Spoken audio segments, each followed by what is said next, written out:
இன்று மாலை தான் நான் வந்து ஒரு 2 நாள் வந்து ராம் எங்க போயிட்டானா? ராமுடைய 2 நாள் டார்ச்சருக்கு அப்புறம் இன்றைக்கி தான் எனக்கு குழந்தை பிறந்துச்சு. இன்றைக்கி தான் அந்த படத்தை பார்த்தேன். மத்தியானம் பார்த்தேன். ரொம்ப நாளைக்கு அப்புறம் தனியாக உட்காந்து ஒரு படம் பார்த்தேன். நான் சிறு வயதில் வளர்ந்த இடம் வந்து திண்டுக்கல். திண்டுக்கல் தான் எனக்கு தெரியும். மகேஷ் மிச்சன் இங்கே தான் இருக்கீங்களா? Mahesh, love you Mahesh. Mahesh is also associate with Dindigul. அப்போ எனக்கு தெரிஞ்ச முதல் சிறு வயசில் வந்து நம்மளுக்கு ஞாபகங்கள் இருக்குல்ல, முதல் முத்தம், முதல் திட்டு, முதல் அடி அப்படின்ற மாதிரி. முதல் தடவையாக காயம் பட்டது வந்து என் அம்மாட்ட. நான் ஒரு 10 பைசா திருடுவேன். எங்கள் அம்மா வந்து குளிக்க போகும்போதெல்லாம் அவங்க பாத்ரூமில் போனோடனே அப்படி நைஸாக போய்ட்டு ஒரு செம்பில் காசு இருக்கும், அந்த காசை எடுப்பேன். அப்படி பல தடவை வெட்டி திருடனாக இருந்தேன். ஒரு நாள் மாட்டி எங்கள் அம்மா எதுவும் எடுக்க வந்தாங்க, அந்த டைமிங்கில் மிஸ் ஆகிடுச்சு. ஆக்சுவலி ஷார்ட் அப்படியே போனால் உள்ளே போனாங்க, நான் அப்படி மெதுவாக கையெடுத்து போனேன், வெளியே வந்துட்டாங்க, மாட்டிட்டேன். பயங்கரமான அடித்தும் எங்கள் அம்மா அவங்களுக்கு மனசு ஆறலை. உடனே ஒரு தீப்பெட்டி எடுத்தாந்து பற்ற வச்சு அதை அணைச்சிட்டு கையில் வச்சாங்க. அது மிக முதல் காயம், என் லைஃப்பினுடைய முதல் காயம். அந்த 10 பைசா எதுக்கு எடுப்பேன் அப்படின்னு கேட்டிங்கன்னா, அந்த 10 பைசா எடுத்துகிட்டு போயிட்டு பக்கத்தில் எங்கள் வீட்டில் செவத்தில் லெஃப்ட்டில் டேர்ன் பண்ணோன்னா ஒரு கடை இருக்கும். அது வந்து ஒரு இஸ்லாமியருடைய கடை. ஆக்சுவலாக நான் வந்து இந்த முதலாவது இந்த இஸ்லாமியர் முஸ்லீம் அப்படின்னு பேசுகிறதே வெறுக்கிறேன். ஆக்சுவலாக அவரை வழி இல்லாமல் அப்படி அட்ரஸ் பண்ணுறேன், அதை அப்புறமால வச்சுக்கிறேன். ஏன்னா நான் வந்து அமீரையோ நாசரையோ நான் முஸ்லீம்னு எனக்கு சொன்னவே தெரியாது. எனக்கு நாசர் வந்து என்னுடைய சித்தப்பா, அமீர் எங்கள் அண்ணன். ஆக்சுவலாக ஃபர்ஸ்ட் ஆஃப் ஆல் அதை we have to understand that. First of all இந்த படத்தை வந்து முஸ்லீமாக பார்க்காதீங்க. இது முஸ்லீம் படம், முஸ்லீம் ஆள் எடுத்தது அப்படின்லாம் பார்க்காதீங்க. இது ஒரு மகா கலைஞன் எடுத்த ஒரு படம், மகா கலைஞர்களாக உருவாக்க போகிற படம். So let us be very open on that. I want to be clear on that. So அப்போ பக்கத்து கடையில் போய்ட்டு அந்த 10 பைசா கொடுத்து ஒரு நிறைய கொத்துக்களாக தொங்கும். அந்த மாதிரி ஸ்வீட்ஸ்லாம் இப்போ இல்லை. ஆக்சுவலாக அதை பிடிச்சி சாப்பிட்டா அப்படியே சவ்வு மிட்டாய் அவ்வளோ நல்லாயிருக்கும். அதுதான் என்னுடைய முதல் மிட்டாயம். ஸோ அந்த 10 பைசா கொடுத்து டெய்லி எடுப்பேன், திருடிட்டு போய்ட்டு எடுப்பேன். அப்போ ஒரு நாள் ஒரு 2-3 நாள் அதுக்கப்புறம் மாட்டிக்கிட்டு எடுக்கலை. நான் 2 நாள் போய் வாங்கவும் இல்லை. ரொம்ப வறுமையான குடும்பம். அப்போ அந்த நல்ல கண் பெருசாக இருக்கும். ஒரு ஐ திங்க் 6 அடி நான் பார்த்த முதல் ஆம்பளைன்னு சொல்லுவேன் அவர். ஆக்சுவலாக உயரமாக இருப்பார், பெரிய வழுக்க, கண் வந்து அப்படியே அவ்வளோ பெருசாக இருக்கும், பெரிய நெற்றி. என் வாழ்க்கையில் பார்த்து நான் ஒரு மிகப்பெரிய ஒரு ஜாம்பா இன்னும் மறக்கவே இல்லை. ஆக்சுவலாக இறந்து போயிருப்பார், இறந்து நேரம் மண்ணோட மண்ணை மக்கி போயிருப்பார் அவர். அவர் 3 நாளுக்கு அப்புறம் என்ன கேட்டார், என்னடா சண்முகா, என் பேர் சண்முகராஜா, எங்கள் அப்பா பேர் வச்சுட்டு மாற்றிட்டேன். ஆக்சுவலாக ஏன்னா சண்முகா நீ வந்து அந்த முட்டாய் வாங்க வரது இல்லையா? நான் அப்படியே ரொம்ப அமைதியாக போட்டேன். அவர் எப்படியோ வீட்டுக்கு போயிட்டு எங்கள் அம்மாட்ட கேட்டார் போல், ஓ உங்கள்கிட்ட வாங்க திருடுறதுக்கு தான் இங்கே திருடினானா அப்படின்னு எங்கள் அம்மா சொல்லிட்டாங்க போல். ஒரு 2 நாள் கழிச்சு ஒரு நாள் வீட்டுக்கு கூப்பிட்டாருங்க. அது பின்னாலே வீடு. அவர் வீட்டில் போனோம், எனக்கு ஒன்றுமே தெரியல. வீட்டில் போனோன்னா ஒரு பெரிய தட்டு இருந்துச்சு, அதை சுற்றி ஒரு 5-6 பேர் உட்காந்துருந்தாங்க, அவங்களுடைய எல்லா சொந்தமும் உட்காந்துருந்தாங்க. அப்போ நடுவில் சாப்பாடு போட்டு அந்த குழம்பெல்லாம் உருட்டி ஒரு உருண்டை ஊட்டி என் கையில் கொடுத்தாரு. அதை நான் சாப்பிட்டுட்டு சொன்னார், நீ என்கிட்ட கேட்டிருந்தா நான் உனக்கு வந்து கொடுத்துருப்பேன் அந்த முட்டாயன்னு சொன்னார்.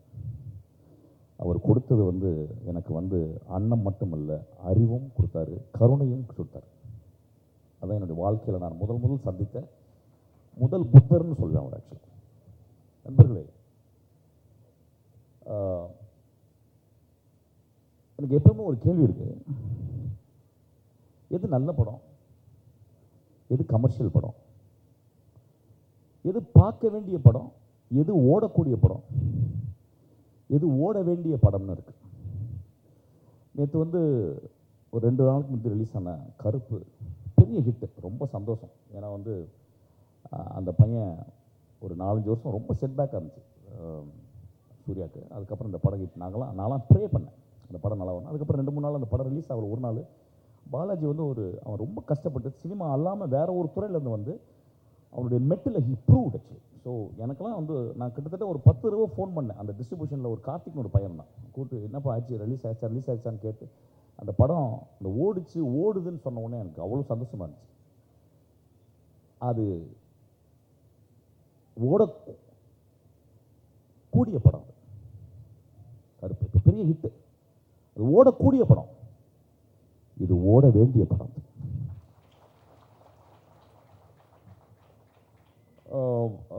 நிறைய நண்பர்கள் சொன்னாங்க, ஆனால் நீ என்ன பேச போறேன்னு. எனக்கு நிஜமே தெரியாது, என்ன பேச போறேன்னு தெரியாது, இன்னும் தெரியாது, அடுத்த வார்த்தை தெரியாது. நான் ஏதோ உள்ளத்துலேருந்து எரிஞ்சு பேசணும்னு ஆசைப்படுறேன். ஒரு 2 வருஷத்துக்கு ஒரு தடவை தான் மேடையில் ஏறி பேசணும்னு நினைக்கிறேன். ஒரு 3 தடவை விழுந்து நான் அழுதேன் இந்த படத்தை பார்த்துட்டு. அதுக்காக ரொம்ப நன்றி மீரா கதிரவன். எனக்கு மீரா கதிரவன் பேரே ரொம்ப பிடிக்கும். அவனுக்குள்ள இந்து தெய்வமான மீரா ஒளிந்திருக்கிறார், ஒரு கதிரவன் ஒளிந்திருக்கிறான். அவன் முஸ்லீம் அல்லையா, அவன் தான் முழுமையான இந்தியன், அவன் முழுமையான தமிழன்.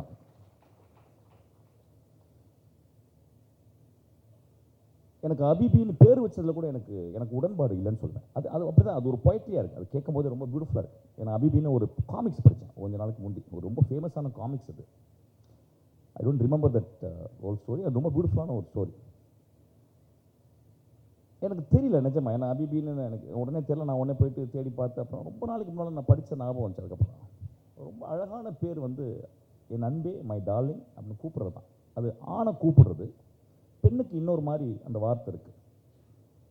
ஆக்சுவலாக கீழே இது ஒரு காதல் கதைன்னு போட்டிருக்கணும். இது ஒரு மிகச்சிறந்த, ரொம்ப நாளைக்கு அப்புறம் ஒரு நல்ல காதல் கதை பார்த்தேன். இனிமேலும் காதலிக்கணும்னு தோணிருக்கு ஆக்சுவலாக. அதனால தான் சேரன் கொஞ்சம் கொஞ்சம் இதுவாகிட்டார், எக்ஸைட் ஆகிட்டார். ஆக்சுவலாக எனக்கு சேரனுக்குலாம் எட்ஜிலே இருக்கும் காதல், டக்குன்னு வந்துடும்.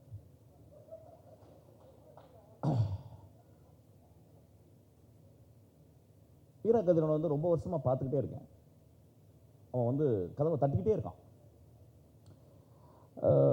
ஒரு ஒரு கலை சோம்பேறி அவன். ஆக்சுவலாக எப்படின்னா வந்து அவனுக்குள்ள ஒரு மமதை. அவன் ஒரு எழுத்தாளன், அதனால் நான் இப்படி தான் எழுதுவேன், நான் இப்படியாப்பட்ட படங்கள் தான் பண்ணுவேன், அதை நீங்கள் பார்க்கணுன்னு சொல்கிற ஒரு ஆள். நிறைய தடவை அப்படியே பண்ணிகிட்டே இருப்பான். இருப்பான், ஒரு வருஷம் ஒரு படம் 2 வருஷம் கழிச்சு காணாம போயிடுவான். அப்புறம் ராம்கிட்ட வருவான், என்கிட்ட வருவான், பேசுவான். பட் அவன் பேசிக்கலாகவே is a writer, because he came from ஒரு மலையாள எழுத்து உலகத்துலேருந்து அவன் வந்தவன். ஆக்சுவலாக அதுதான் இன்றைக்கி வந்து நீ இவெல்லாம் வந்திருக்கா, என் தங்கையெல்லாம் வந்திருக்கா. பேர் மறந்துடுவேன், மன்னிச்சுக்க, அப்பப்போ உருட்டிடும். ஏன்னா பேர் ஞாபகம் வச்சுன்னா அடுத்த வார்த்தை என்னன்னு மறந்து போயிட்டேன். சாரி, மன்னிச்சுங்க. ஸோ மீரா எப்பொழுதுமே தான் எல்லாரையும் விட நல்லா படம் எடுக்கிறவன்னு அவனுக்கு தெரியும், அப்படி நினச்சிப்பான். ஆக்சுவலாக ஏன்னா படம் ஆரம்பிக்கும் போது எனக்கு பிடிக்காத ஒரு வார்த்தை, மீரா கதிரவன் படைப்பு அப்படின்னு போட்டான். ஆக்சுவலாக நான் உடனே படத்தை ஆப்ஷன் படிக்கலாம்னு நினச்சேன். வந்துட்டு நேரம் வந்து நல்லா நினச்சிப்பா, படம் சூப்பராக இருந்துச்சுப்பா. அப்புறம் கடைசியிலையும் போட்டான் மீரா கதிரவன் படைப்பு. நான் எதிர்பார்த்தேன், இதுவா இல்லை கடைசி இருட்டுக்கு அப்புறம் அவன் எடுத்திருக்கேன் நான் சொல்லிட்டு. ஸோ எப்பொழுதுமே அவனுக்கு வந்து ஒரு ஒரு ஒரு எப்படி சொல்கிறது, ஒரு வித்யா கர்வம் எப்பொழுதுமே இருக்கும். அது ரொம்ப பாராட்டு, அது ஒரு கிளாப் அடிப்பேன் எனக்கு ரொம்ப. ஏன்னா அவன் என்றைக்குமே வந்து வந்து அந்த படத்தை வின் பண்ணி ஒரு எப்படியாவது ஒரு பங்களா வாங்கிடணும், ஒரு பெரிய ஒரு கருப்பு கலரில் ஒரு கார் வாங்கிடணும், அப்படி என்ன இல்லை. அவன் ஏதோ ஒரு இலக்கியம் அவனுக்கு அந்த வெறிநாய் கட்சிச்சு. இலக்கியன்றது வெறிநாய் மாதிரி, அது கட்சிச்சுன்னா வந்து உங்களுக்கு ஊசியே போட முடியாது. எத்தனை ஊசி போட சாவரும் போது எடுத்து படித்தா தான் அந்த ஒரு இலக்கிய வெறிநாய் அவனுக்கு கடிச்சிச்சு. So he wanted to really explore that medium and he wanted to write something noble. Noble. He tried his best. All his other movies he tried his best, but this movie is achieved. So I think we should give a big applause. இதுலேயும் ஒரு script ரைட்டராக எனக்கு கூட அவன் கூட பயங்கர சண்டை இருக்குது. என் கூட ஸ்கிரிப்ட் பண்ணியிருந்தானா பயங்கர சண்டை வந்திருக்கும் ஆக்சுவலாக. பட் ஆனால் சினிமான்றது வந்து இப்போ இங்கே உட்காந்துருக்காங்க ஒரு 10 பேர், அந்த 10 பேரும் வேறு வேறு மாதிரி எடுக்கணும். அதுதான் படம். அதுக்கு தான் வாழ்க்கை. எல்லோரும் ஒரே மாதிரி எடுத்தால் ரோபோட் எடுத்த மாதிரி ஆகிடும், கிளாட் எடுத்தது மாதிரி ஆகிடும். அப்போ அதுக்கு தான் வாழ்க்கையே. எல்லோரும் மாற்றி வேறு வேறு வெர்ஷனில் அப்படி எடுக்கணும் ஆக்சுவலாக. ஸோ அப்படி ஒரு அழகான ஒரு படைப்புன்னு சொல்ல முடியாது, ஏன்னா அவனே சொல்லிட்டான். நான் ரொம்ப அழகான ஒரு பூவை எடுத்திருக்கான், ரொம்ப அழகான பூ. எனக்கு ஏன் இந்த படம் ரொம்ப முக்கியமாக எனக்கு பட்டுச்சு அப்படின்னா, நான் சொல்கிறேன் ஏன் இலக்கியம், அந்த இலக்கியன்றது ஒரு பெரிய கனன்றம். நான் இலக்கியம் என்ன நானும் படிச்சுக்கிட்டே இருக்கேன். என்ன இலக்கியம்னு என்னை யாரும் டிஃபைன் பண்ண சொன்னால் எனக்கு வரமாட்டேங்குது. எப்படி இலக்கியம், எது நல்ல கதை? ஓகே, சினிமா வந்து கிட்டத்தட்ட வந்து ஒரு 90% வெகுஜன மீடியம் ஆயிடுச்சு. இங்கே ஒரு பிரசானோ, இங்கே ஒரு எப்படி சொல்ல, இங்கே ஒரு தர்காவ்ஸ்கியோ, இங்கே வந்து பெர்க்மானோ இந்தியாவில் கிடையாது. ரொம்ப கம்மி பேர் இருந்தாங்க. ரே இருந்தார், அந்த பக்கம் வந்து கட்டக் இருந்தார், ரொம்ப கம்மி. இந்த பக்கம் அடூர் கோமாஸ் இருந்தார். அப்படி கொஞ்சம் பேர் ஹியர் அண்ட் தேர், ஸ்ப்ரிங்கிங் தான் இருக்கும். பட் பேசிக்கலி இந்தியா, நம்ம movie industry it's highly concentrated ஒரு கமர்ஷியல் இண்டஸ்ட்ரி. ஆனால் அதுக்குள்ளேயும் வந்து இந்த மனிதர்கள் இந்த மாதிரி மீராக்கள் மாதிரி வந்து போர் செஞ்சுக்கிட்டே இருக்காங்க. இப்போ நான் அப்படின்னா உஷாராக வந்து என்ன பண்ணுவேன், டக்குன்னு ஒரு நந்தலால் இருப்பேன், அச்சு வெளியே வட்டிடுவாங்க. டமால் வந்து வேற ஒரு படத்தை எடுத்துருவேன், கழுத்தை வெட்டி தலைக்குள்ளேயே வச்சுருவேன். அப்படியே வச்ச உடனே பயந்தே நல்லா இருக்குன்றவாங்க ஆக்சுவலாக. அதுக்கப்புறம் என்ன பண்ணுவோம், போயிட்டு என்ன பண்ணுவோம், வந்து நந்தலால்னு சொல்லி தனியாக ஒரு நைட்டில் எடுக்கலாம் இருப்பேன். நைட்டோட நைட்டு ஆள் அவுட் ஆக்கிடுவாங்க. ஒரு 5 கோடி கடன் ஆயிரும். அந்த கடனை அடைச்சி வந்துட்டு என்ன பண்ணுவேன், அப்படின்னு ஒரு படம் எடுத்துருவேன். ஏதாவது அது துப்புரை வழங்க ஒரு குப்பை எடுத்துருவேன், ஏதாவது எடுத்து ஓடிடும். இப்போ மச்சான் பிடிச்சிட்டு மச்சான்வாங்க, இதே படம் இந்த படம். இது அதாவது சாவுறது எந்திரிக்கிறது, சாவுறது எந்திரிக்கிறது, இப்படியே பழகிடுச்சு. இப்போ எனக்கு ஐ பிகம் வெரி நம்பர் 1 ஆகிட்டாங்க. ரொம்ப கேர்ஃபுல் ஆகிட்டேன். ஒரு படம் எனக்காக எடுக்கிறது, ஒரு படம் என் பாக்கெட்டுக்காக எடுக்கிறது. பட் இந்த படம் அவனுடைய தாய் தந்தைக்காக எடுத்திருக்கான். அவனுக்குள்ள நல்லதை சொல்லிக் கொடுத்த, அவனுடைய மார்க்கம் சொல்லிக் கொடுத்து பார்த்தீங்கன்னா, நல்லது கடைசி வரைக்கும் நம்ம கூட இருக்கிறது அப்படின்றத எடுத்திருக்கான். நண்பர்களே, இன்னைக்கு வந்து நான் ஒரு ஸ்கிரிப்ட் எழுதணும்னா இன்னைக்கு வந்து கிளாட்ல போயிட்டு இல்லை ஏதோ பிளடி ஷிட் எதுக்குள்ளே போயிட்டு நான் வந்து இப்போ வந்து கீப் பண்ணி ப்ராம்ப்ட் கொடுத்தேன்னா அது வந்து துப்புது ஆக்சுவலாக. அது நம்மளோட சில டைம் நல்லா யோசிக்குது. ஆனால் ஒரு கிளாடோ, ஒரு deep ஸ்லீப்போ, no other bloody, this today's greatest tool we call AI tools cannot make this beautiful movie like Habibi. நான் வந்து வருஷத்துக்கு ஒரு தடவை வந்து இந்த மாதிரி ஒரு நல்ல படத்துக்கு வந்து நல்லா குரங்காட்டம்லாம் ஆடுவேன், டான்ஸ்லாம் ஆடின பிறகு எனக்கு பிடிச்சவங்க கொஞ்சம் பேர் பார்ப்பாங்க, அப்புறம் கொஞ்சம் பேர் பார்ப்பாங்க. அப்படி தான் இன்றைக்கி நான் வந்து அவுத்து போட்டு ஆட வந்திருக்கேன். ஆக்சுவலாக இன்னும் கொஞ்சம் ரொம்ப சீரியஸாக ஆடுறேன். ஆக்சுவலாக நம்மளுக்கு ஒரு பெரிய நம்ம வாழ்க்கை எப்படி ஓடிக்கிட்டு இருக்கு பாருங்க. காலைல எழுந்திரிச்சோடனே செல்லு, அப்புறம் விமர்சனம், அங்கே அவங்க அவங்க அம்மா அங்கே என்ன திட்டுறது, எங்கே கொஞ்ச நாள் கொஞ்சம் ஃபுல்லாக அப்படி தான் திரிக்கிட்டே இருந்தாங்க. அப்புறம் வந்து எழுதுறது, நம்ம நினச்சதெல்லாம் எழுதுறது, அப்புறம் ஃப்ரெண்ட்ஸுக்கிட்ட பேசுறது. For no reason we talk. And நம்மளை மாதிரியே நம்ம குழந்தைங்களும் காப்பி அடிக்குது. ரோட்டில் போனால் நீங்கள் தமிழ்நாடை பற்றி நீங்கள் மெட்ராஸை பற்றி புரிஞ்சுக்கணும்னா ஒரே ஒரு சிக்னல் நின்று பார்த்தீங்கன்னா, இப்படி பைக்கில் ஒரு 50 பேர் நிற்பாங்க, ஆட்டோவில் நிற்பாங்க, கார் நிற்கும். ஒரு மனுஷன் ஒருத்தனை திரும்பி பார்க்க மாட்டான். அப்படி ஒரு மனுஷன் இப்படி திரும்ப மாட்டான். இந்த படம் மனிதர்களை எப்படி பார்க்கணும்னு சொல்லித்தருது. இந்த வாழ்க்கை எதுக்கு, இந்த ரிசல்ட்லாம் போட்டு எதுக்கு பார்க்கணும்?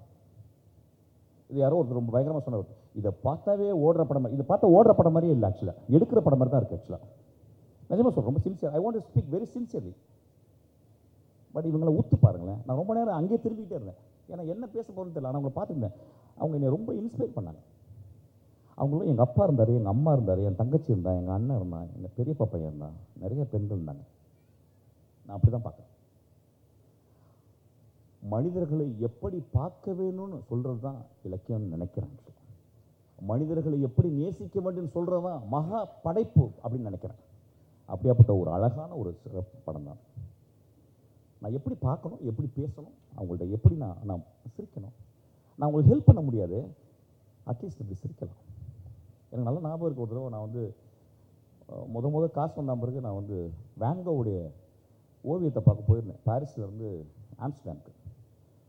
வண்டியில் போயிட்டே இருக்கும்போது, ட்ரெயினில் போயிட்டே இருக்கும்போது ரொம்ப ஆச்சரியமாச்சு. இப்போ நான் ட்ரெயினில் யாருமே பேச மாட்டேன்றாங்க, ரொம்ப சீரியஸாக இருக்கிறாங்க. அதுவும் அந்த அந்த அந்த யூரோப்பின் மிக முக்கியமான பகுதி ரொம்ப அப்படியே எல்லாம். என் பக்கத்தில் வந்து ஒருத்தர் இருக்கார், ஒரு உயரமாக, அது பக்கத்தில் ஏத்தாப்பில் ஒரு அம்மா இருக்காங்க, அந்த பக்கம் ஒரு 2 பேர். அந்த ஒரு கூப்பையில் ஒரு குள்ளமாக நல்ல ஸ்டவுட்டாக ஒரு பால் ஹெட்டோட ஒருத்தர் இருந்தார், வெள்ளைக்காரர். அது எல்லாம் வெள்ளைக்காரங்க தான். நான் இது கார்னரில் உட்காந்துருக்கேன். அது ஏத்தாப்பில் ஒரு 13 வயசு பையன் உட்காந்துருக்கான். அந்த பையனை பார்க்கும்போதே தெரிஞ்சது, மூக்கெல்லாம் ஒளிகிட்டு ஒரு ஆப்பிரிக்கன் நாட்டிலேருந்து வந்த ஒரு பையன், ஒரு அபிபி தான் அவன் வந்து உட்காந்துருக்கான். அவன் ஏதோ வேலைக்கு வந்திருக்கான். ஏன்னா நம்ப மாட்டேங்க நண்பர்களே, ஆம்ஸ்டர்டாம் போகிற ட்ரெயினில் ஒரு பிளாஸ்டிக் பேக் அப்படி வச்சுருக்கான். அந்த பிளாஸ்டிக் பேக் செருப்பு அவ்வளோ அழுக்காக இருக்குது, கால் அவ்வளோதான் இருக்குது. அவன் குளிச்சு ஒரு 10 நாள் இருக்கும், மூக்கெல்லாம் வலிஞ்சு நிற்குதான். ஒரு 13 ஒரு 14-15 வயசு இருக்கும். அப்போ அந்த பையன் என்னன்னா ஒரு சின்ன ஃபோன் வச்சுருக்கான். அவனுக்கு மொழி தெரியல போல், அந்த ஊருக்கு முதல் தடவை வரான், யாரும் சொந்தக்காரங்க வர சொல்லியிருக்காங்க போல் வேலைக்காக. இவன் வந்துட்டான், அவன் ஃபோன் பேசுகிறான், அவங்க மொழியில் பேசுகிறான். அவங்க மொழியில் பேசின உடனே எல்லாரும் இருமுறாங்க அப்படின்றாங்க. அவனுக்கு அது புரியல. எனக்கு புரிஞ்சிச்சு, நீங்கள் யூரோப்பில் ட்ரெயின்லலாம் போனால் ஃபோனில் பேச முடியாது. நம்மள என்ன மச்சான் எப்படி இருக்கேன் நம்மளாம் பேச முடியாதுங்களா? அங்கெல்லாம் it's banned, it is call offence. அங்கே நாகரிகன்ற பேரில் நீங்கள் பூமியாக இருக்கணும். உங்கள் அம்மா செத்து போகிறன்னு ஃபோன் வந்தால் கூட, அம்மா நீ கொஞ்சம் லேட்டாக சாவுமா அப்படின்னு சொல்லணும். அந்த மாதிரி ஒரு ஊர், ஒரு லொத்த ஊர்னு வச்சுங்களேன். அந்த ஊரில் அந்த கட்டுப்பாடு இல்லை. அந்த குழந்தை அங்கே உட்காந்துருக்கு, அவன் பேச ட்ரை பண்ணுறான். ஏன்னா he couldn't speak English, I know naturally. ஒரு பயம் அவனுக்கு, நான் கரெக்டாக தான் போகிறோமா. ஒரு 20 நிமிஷத்துக்கு ஒரு தடவை பேசுகிறான். 3.5 மணி நேரம் நான் பயணம். அப்போ கடைசியில் ஒரு 40 நிமிஷத்துக்கு அப்புறம் அந்த வெள்ளைக்காரன் எந்திரிச்சு அவன் சுடக்கு போட்டுக்கிட்டு இருக்கான். அதை பார்க்குறான் அவன். ஏன்னா அவன் வந்து மென்டலாக ஸ்ட்ராங் ஆகணும். அவ்வளோ பெரிய தலை, அதுக்குள்ள நினச்சா 1 கிலோவில் ஒரு மூளை இருக்கும். ஆனால் அந்த மூளையை வந்து ஸ்ட்ராங் பண்ணுறதுக்கு அவன் சுடக்கு போட்டுக்கிட்டு இருக்கான். அந்த குழந்தை பேசிக்கிருக்கான். அவன் எந்திரிச்சு வந்து அது ஒரு பால் பாயிண்ட் பெண்ணு அவனுடைய முட்டியில் வச்சு ஒரு குத்துனாங்க. குத்திட்டு அப்படின்னா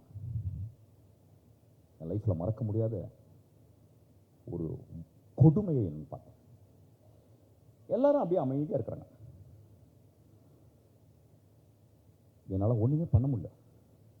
மெட்ராஸாக இருந்தால் 2 துண்டாக்கியிருப்பேன். அவனை தலை வேற பாடி வேற ஆக்கியிருப்பேன். ஆனால் என்னால் ஒன்றுமே பண்ண, அப்படியே பார்த்துக்கிட்டே இருந்தேன்.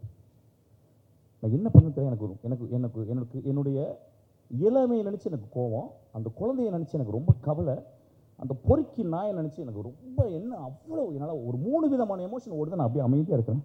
கையெல்லாம் ஆடுது. நான் என்ன பண்ணேன், சரி இது எப்படி நான் மாற்றுறது அப்படின்னு சொல்லிட்டு பார்த்தா பாக்கெட்டில் விட்டால் சிக்லெட் இருந்துச்சு.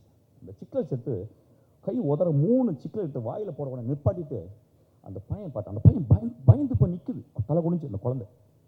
அந்த குழந்தைக்கு இப்படி நீட்டினங்க அந்த 3 சிக்லெட்டை. அந்த குழந்தை என்ன பண்ணு தெரியுமா, நீ பார்த்துட்டு இப்படி கை நிட்டுச்சு.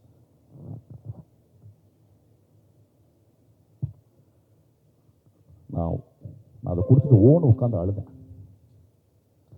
உலகத்தின் மிகச்சிறந்தது தானம், அதை விட சிறந்த தானத்தை கீழே கை கேட்டு வாங்குறதான் நினைச்சேன். இதுதான் இலக்கியம் நினைக்கிறேன். இந்த இலக்கியத்தை இந்த படம் எனக்கு சொல்லி கொடுத்துச்சு. என் வாழ்நாளில் நான் என் மகளுக்கு அடிக்கடி நான் சொல்கிற ஒரு விஷயம் ஆச்சு. மனிதர்களை நான் எப்படி நேசிப்பது? ஒரு அப்பாவை நேசிக்கிறது சுயநலம், ஒரு தாயை நேசிக்கிறது சுயநலம். என்னை பெற்று போட்டா அவள் நேசிக்கிறேன். என் தமையனை நேசிப்பது சுயநலம், என் நண்பனை நேசிப்பது என்னுடைய சுயநலம்.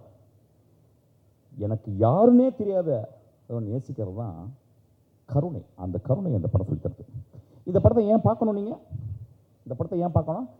கருணையை எக்ஸசைஸ் பண்ணணும். இப்போ நீ ஜிம்மில் போய் எக்ஸசைஸ் பண்ணுறோம், கை பெருசாகுது, எல்லாம் பெருசாகுதுல்ல. நம்மளுடைய இருதயத்தை நம்ம எக்ஸசைஸ் பண்ணுறோமா?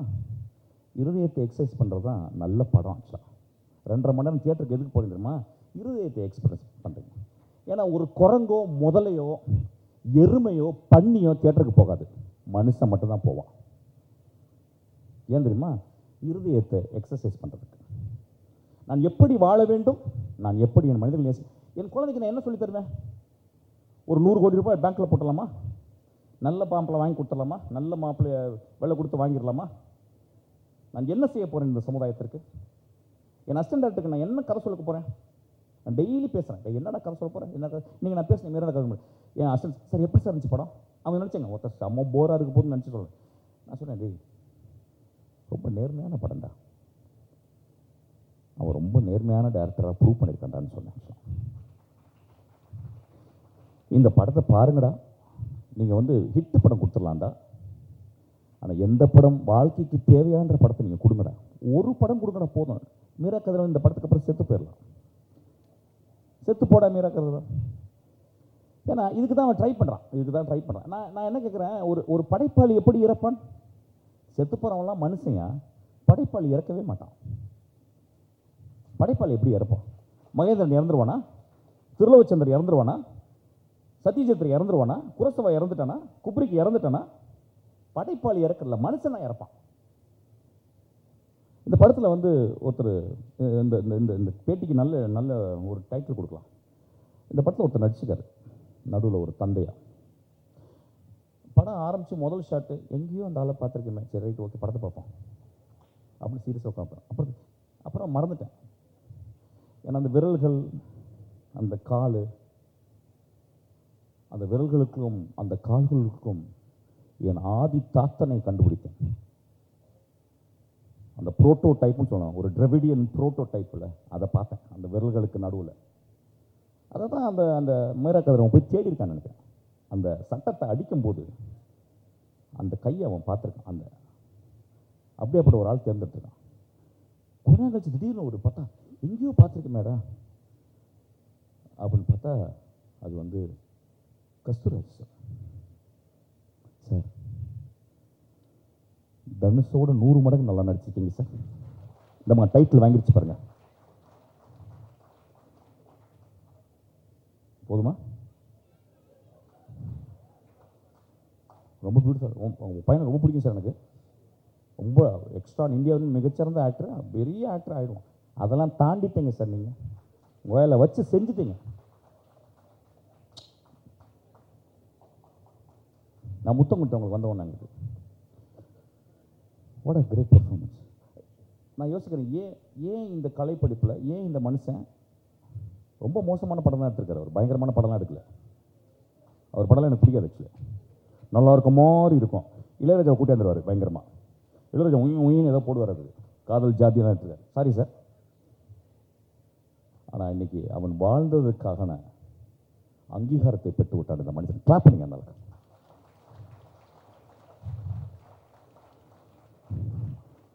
கூடு விட்டு கூடு பாஞ்சன்னு சொல்லுவாங்கல்ல, ஒரு அதாவது சாமியானி குடும்பத்தில் பிறந்த ஒருத்தன் அந்த பக்கம் ஒரு அபிபி குடும்பத்துக்கு போயிட்டான். அன்னைக்கு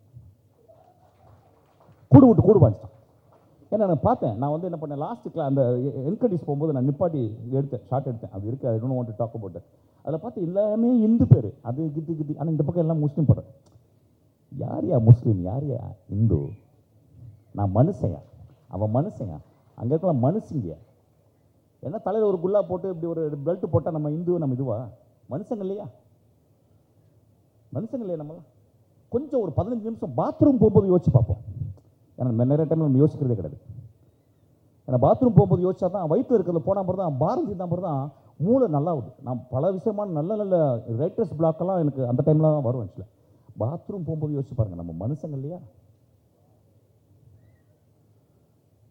ஏன் ஒரு திரைப்படத்தை பார்க்க வேண்டும்? ஏன் ஒரு திரைப்படத்தை தேர்ந்தெடுக்க வேண்டும்? ஒரு குதிரை பந்தயத்தில் போகும்போது தேர்ந்தெடுக்கிறோம், ஒரு கத்திரிக்காய் வாங்கும்போது தேர்ந்தெடுக்கிறோம்.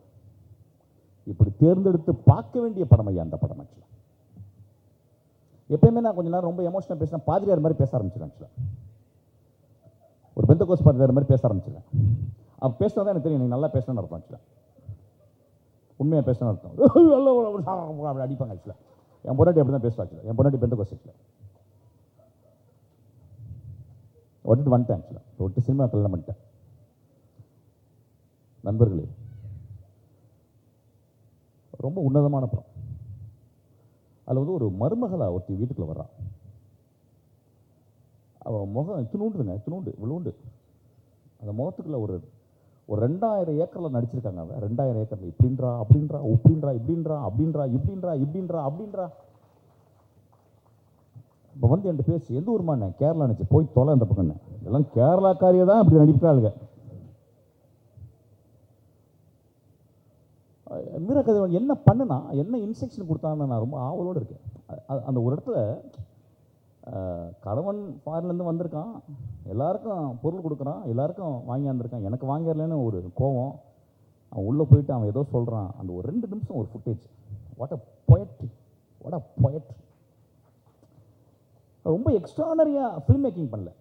யாரோ ஒருத்தவங்க சொன்னாங்க வந்து, யார்ப்பா கேமராமேன் ரொம்ப சாதாரணமாக பண்ணியிருக்காரு. Mahesh, you have done an extraordinary. You know why? ஏன்னா படம் ஆரம்பிச்சது கடைசி ஃப்ரேம் வரைக்கும் கேமராமேனே இல்லை. நான் அவங்க வாழ்க்கைக்குள்ளே போய்கிட்டே இருக்கேன். எந்த படத்தில் கேமராமேன் தெரியாதோ அவன் தான் என் கிரேட் கேமராமேன். எந்த படத்தில் எவன் கேமரா தெரிஞ்சானோ மொத்தம் முடிஞ்சுன்னு அர்த்தம். அது படமே இல்லை. அது நிறைய கேமராமேன் பார்ப்பேன், அந்த படத்துக்கு வேலை செய்ய மாட்டான், 3வது படத்தை தான் வருஷம். இங்கே வேலை செஞ்சால் 3வது படம் கிடைக்குமான்னு. சார் கொஞ்சம் அந்த பெரிய பலூன் கட்டி இறக்கிடுவேன். பலூன் கட்டி நம்ம மேலே போனால் அப்படியே போயிடலாம், அப்படியே எங்கள் மார்க்ஸுக்கு போயிடலாம். But I am very proud of you Mahesh. I know that you, after a long time, you are seeing me like this actually. Yeah, thank you. I'm not drunk, I'm very, very serious actually. I may get drunk after some time actually, but this is so beautiful. Love you. Whatever. ஐயோ நான் வந்து மகேஷ் கல்யாணத்தன்னைக்கு நான் அவங்க பொண்டாட்டி சொன்னேன், இப்படியே முறைச்சேன். அவங்க பொண்டாட்டி என்னங்கன்னு கேட்டேன். நான் தான் அவனை கல்யாணம் பண்ணியிருக்கணும், நீ கல்யாணம் பண்ணிட்டேன் அப்படின்னு. அந்த அம்மாவுக்கு ஒன்றுமே புரியல ஆக்சுவலாக. அப்புறம் இவர் சொன்னார், இல்லை மிஷின் அப்படி தான் பேசுவார், ரொம்ப அன்பு அப்படி தான் பேசுவார். அதெல்லாம் நம்ம ஆஃபீஸ்க்கே வரதில்லை ஆக்சுவலி. அதுக்கப்புறம் மகேஷும் வரதில்லை, அது பெரிய விஷயம். மகேஷ் வந்து எங்கள் பர்த்டே கூட விட மாட்டார் actually. For such a great man actually. I am so proud that I work with him actually. It's not that he work with me, I work with him. Mahesh thank you. That's a beautiful memories, beautiful. நான் first படம் work பண்ணி 3வது படம் வந்து நான் நந்தலாவில் வந்து மகேஷ் இப்படியே கூட்டு போயிட்டு இப்படிமே 75 போட்டுக்கோன்னு சொல்லிடுவார். அந்தளவு he trained his eyes according to my vision. Is so great, is so great. நான் சொல்லுவேன், இளையராஜிட்ட போய் ஒரு படம் ஒர்க் பண்ணிருங்க சாவரக்கு முன்னாடி சொல்லுவேன். நான் டேரக்டர் சொல்கிறேன், ஒரு தடவை மகேஷ்ட ஒர்க் பண்ணி பாருங்க, தெரியும். அடுத்த பர்த்டேக்காவது எனக்கு மெசேஜ் போடுங்க மகேஷ்.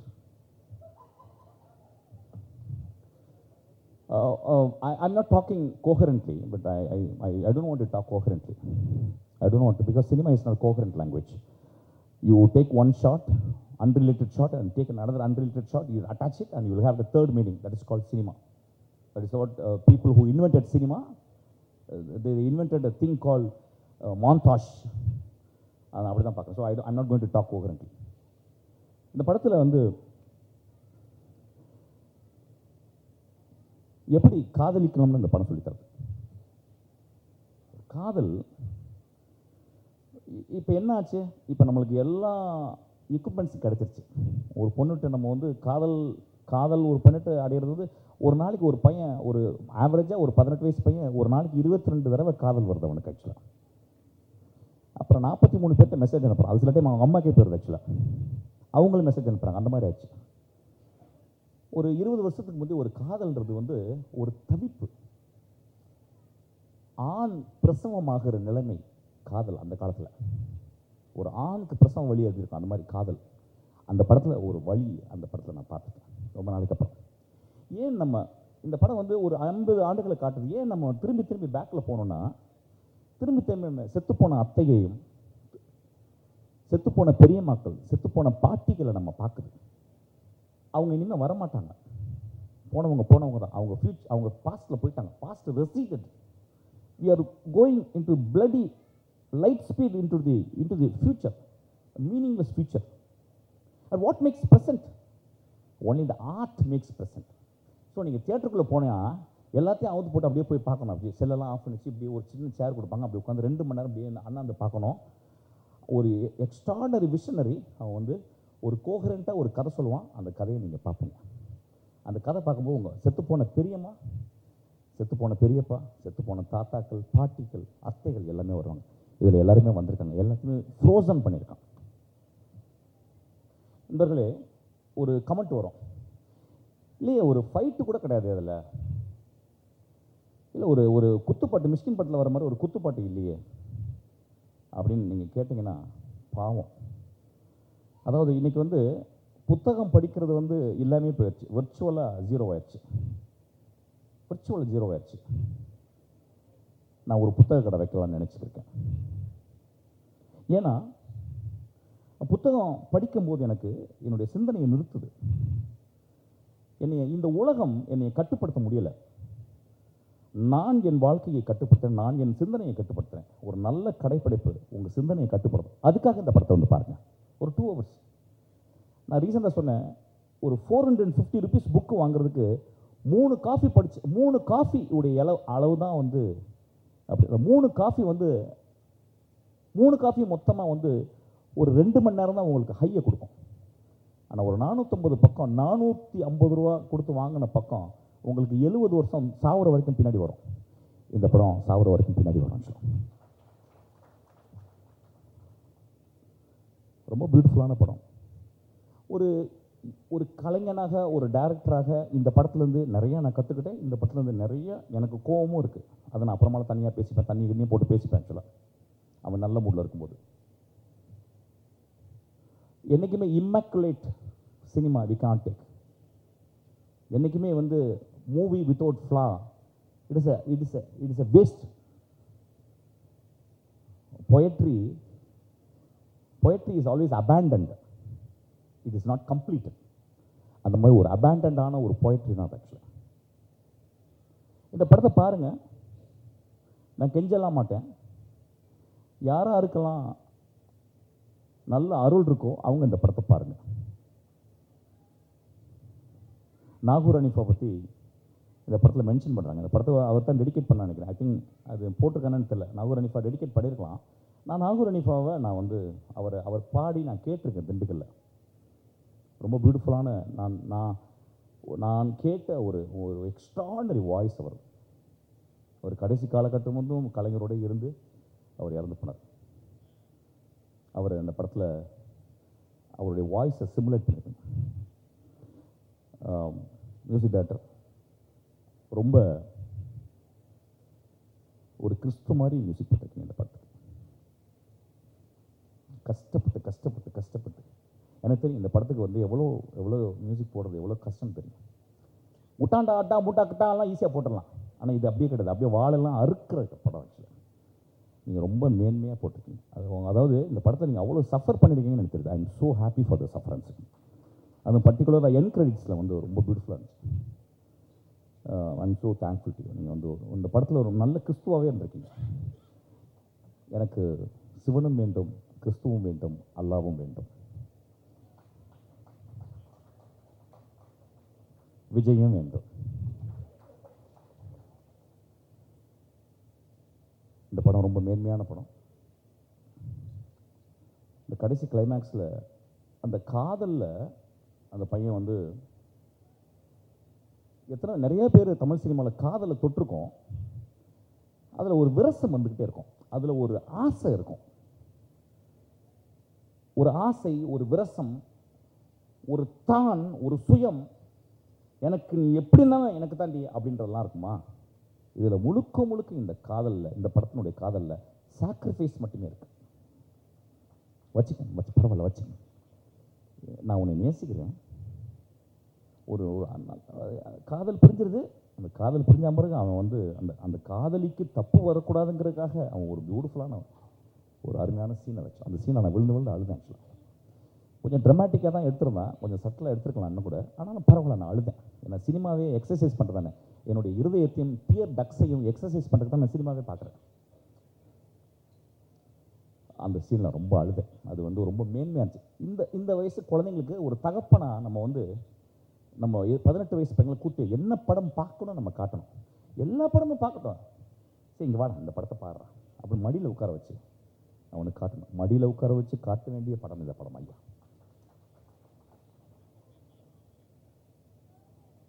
அந்த கடைசி கிளைமேக்ஸ் அமீர் என்ன சொன்னார், இது one of the greatest poetry. ரொம்ப பியூட்டிஃபுல்லாக இருந்துச்சு. ரொம்ப அதை கூட தம்பி சொன்னான், இன்னும் ஒரு ஷாட்டு போட்டுடுறா அப்படின்னா. இல்லை, அது அவன் சுதந்திரம்டா, ஒரு சுதந்திரம். அதாவது வந்து அது என்னன்னா, அந்த இடத்துல அவன் மூச்சு நிறுத்துறான் ஒரு படைப்பாளியாக. ஆனால் படம் வாழணுங்கிறதுக்காக அவன் வந்து எந்த காரணத்தை கொண்டும் அந்த படத்தை வந்து வெகுஜன மக்கள் கொண்டு போயிட்டு விற்று தீர்த்துருன்னு அவன் பார்க்கல.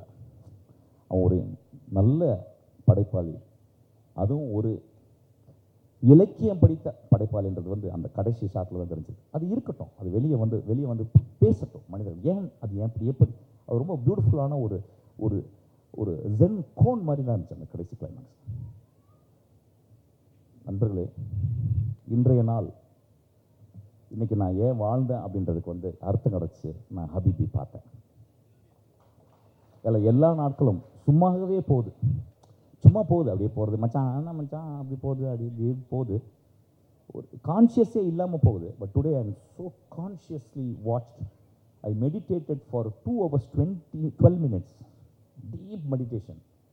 And I cried 3 places.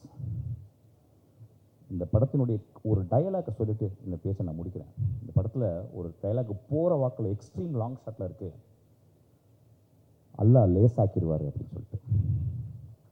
நண்பர்களே, நம்ம எல்லோரும் இந்த சிவனும் இந்த கிறிஸ்துவும் இந்த புத்தனும் அந்த மகா அல்லாவும் லேசாகட்டும். நன்றி.